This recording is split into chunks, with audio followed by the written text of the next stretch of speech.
One of the things I have struggled most with throughout my art journey are clothing folds. But eventually, after learning some things about this, I don't struggle as much. And that's why I'm making this video to hopefully help some of you with this too. So the video will be covering some basic rules for drawing clothing folds on your characters. The rules can also change based on the material and the fit of the clothing. So I'll go over some different types of clothes and the different fold rules in this video too. Now let's start by going over some really basic rules to clothing folds.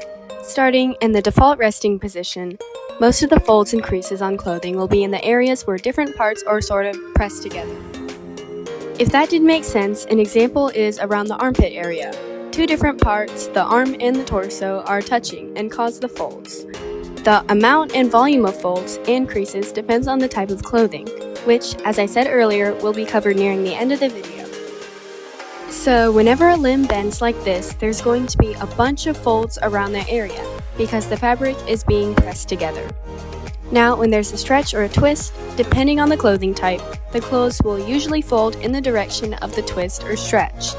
Like here, you can clearly see the difference between the torso facing forward and the torso twisting slightly to the left that's defined in these folds here.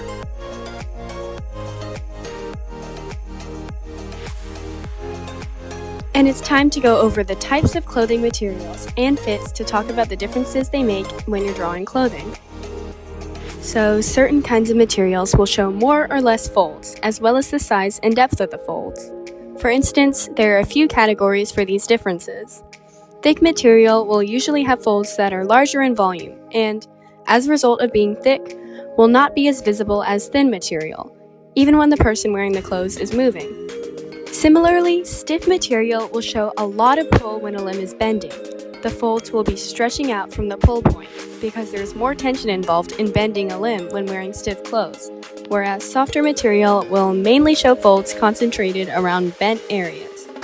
In addition to those differences, loose clothing often show folds that are drooping because the pull of gravity on them is greater than, say, tight clothes, which are being held in place better.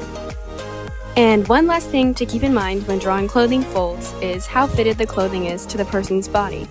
If it's perfectly fitted there can be little to no folds, and much fewer than it would otherwise be. And by the way, ignore the horrible sketch of the human body. I was rushing. Remember that most folds will follow the flow of movement, and the more and more you practice drawing clothing folds, the better you'll get at it. I hope I was able to help you even just a little bit with this video. And if you want to know an advanced lighting technique to complete these illustrations, click the video at the top right of the screen.